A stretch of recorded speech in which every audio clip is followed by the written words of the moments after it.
Hello, this is Ellis Bennis with Floating Axe Technologies. I wanted to show you and go through the simplest way today to sign up for a domain name. It's one of the easiest things that you can do to kickstart getting your business online.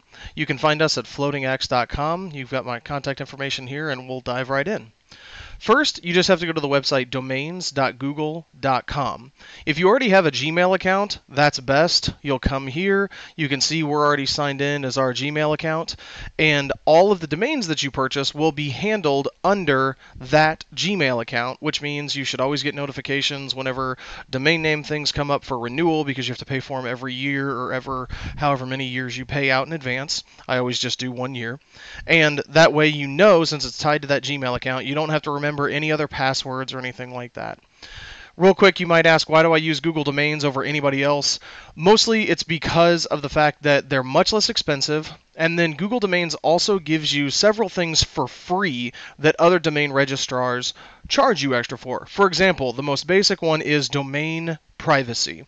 That's if somebody registers a domain name through, let's say, one of my least favorite companies, GoDaddy, then you actually have to pay them extra per year for them to hide your information. And what that is you can actually do a search on a domain name and find out the person's name, email address, and physical address that registered that domain name. Whereas if you go through Google Domains, then you can just click the checkbox that says give me domain name privacy, and all of that information comes up as hidden and protected, so nobody is going to see your information.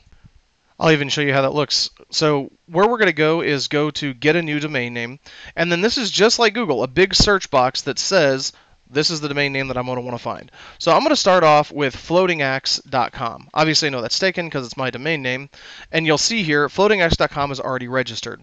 This is kind of cool. You can click over in the more options and say find out who owns this domain. Well, when I click on that, you can see the email information that's shown, the physical address information that's shown. It's all protected.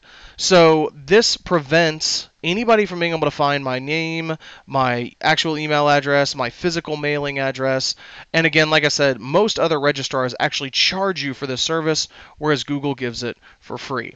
This is one of the easiest things you can do. You don't actually have to search with the .com at the end by default. Google is always going to show you that popped up. So you can see I just searched for Floating Axe. You can see the .com is taken. That's what this circle means. But then it's also telling me, hey, all these other ones are available.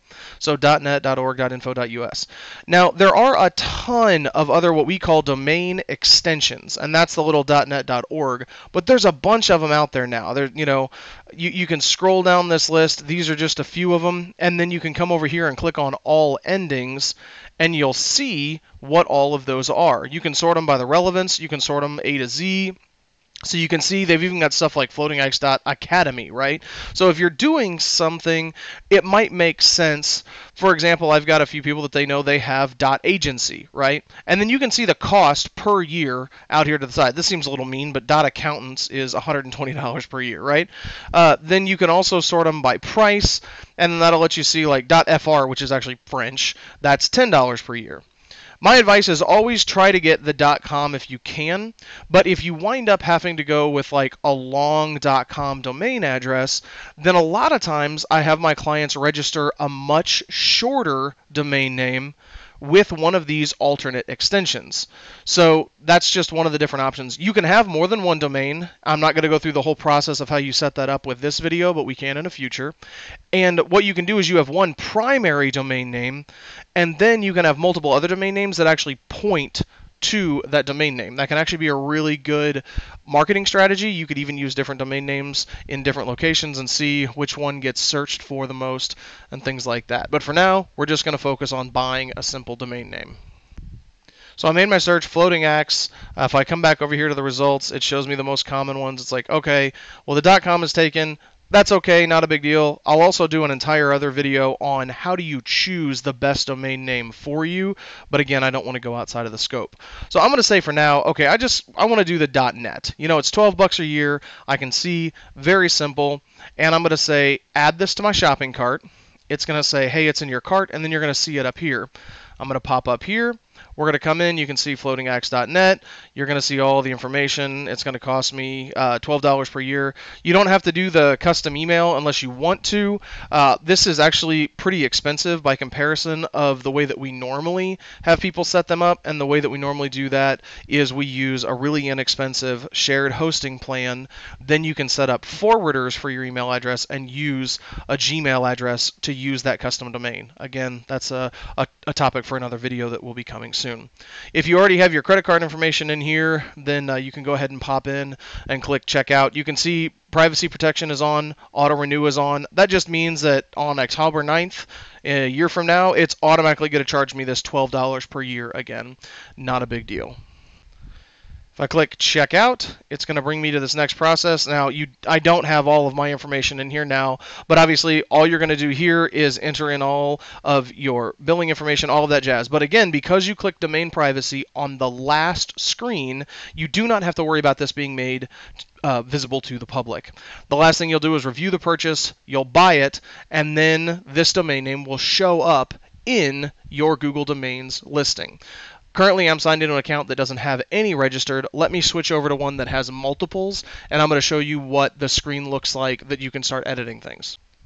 Here I'm logged into my old Gmail account that I've been using since Gmail beta, and you can see I've got a lot of domain name registered here. I'm going to go into floatingaxe.com. You can either click on the domain name here itself, or you can click on Manage, and that's going to bring you into all of the management options that you have for your domain name. Again, like I said, if you want to do the email thing, you can pay the $12 a month or whatever. If you don't have any intention of actually setting up a website anytime in the near future, then you could go ahead and pay that. But $12 a month for me seems pretty steep just for email, whenever you have the option to also go ahead and use it for free whenever you get it set up. The other thing that it offers by default with Google Domains is you can do an email alias. And so what you can do is you can set this up. So for example, I already have this in existence, but you can do info@floatingaxe.com, and then I use floatingaxetech@gmail.com. This allows you for completely free to put a professional looking email address on your business card, on your social media, anywhere, and all it's going to do is whatever Gmail address that you set up, probably the one that's signed into your Google Domains account, this will allow you to put that on your business card. It looks super professional. The only downside being whenever you respond, it's going to show this, whatever your Gmail address is.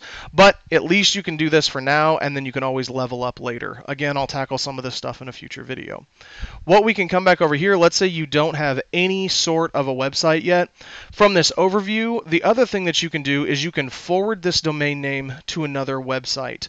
And what I recommend here is simply to set up a forwarder, and again, I'm not going to cover in this video setting up social media accounts, but I would say make a free Facebook page, put that URL in here, and then whenever somebody goes to whatever domain name you've purchased, it's just automatically going to send them to your Facebook page.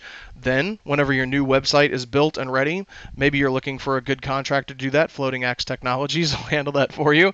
But whenever that's done, you can stop pointing that to your Facebook page or any other social media account, right? You could do Instagram, you could do Twitter, whatever you want. You can forward this anywhere, and then that allows you to start using the domain name immediately. If you choose one of the .coms, then it's really simple. It's $12 a year, and for $12 a year, you can have a website where it points to, you can have a domain name, even if you don't have a full website, points to your social media account, which is free. You can have what looks like a professional email account for no extra cost. All your information is protected, and it's taken us, as you can see here, about 30 seconds to set all of that up.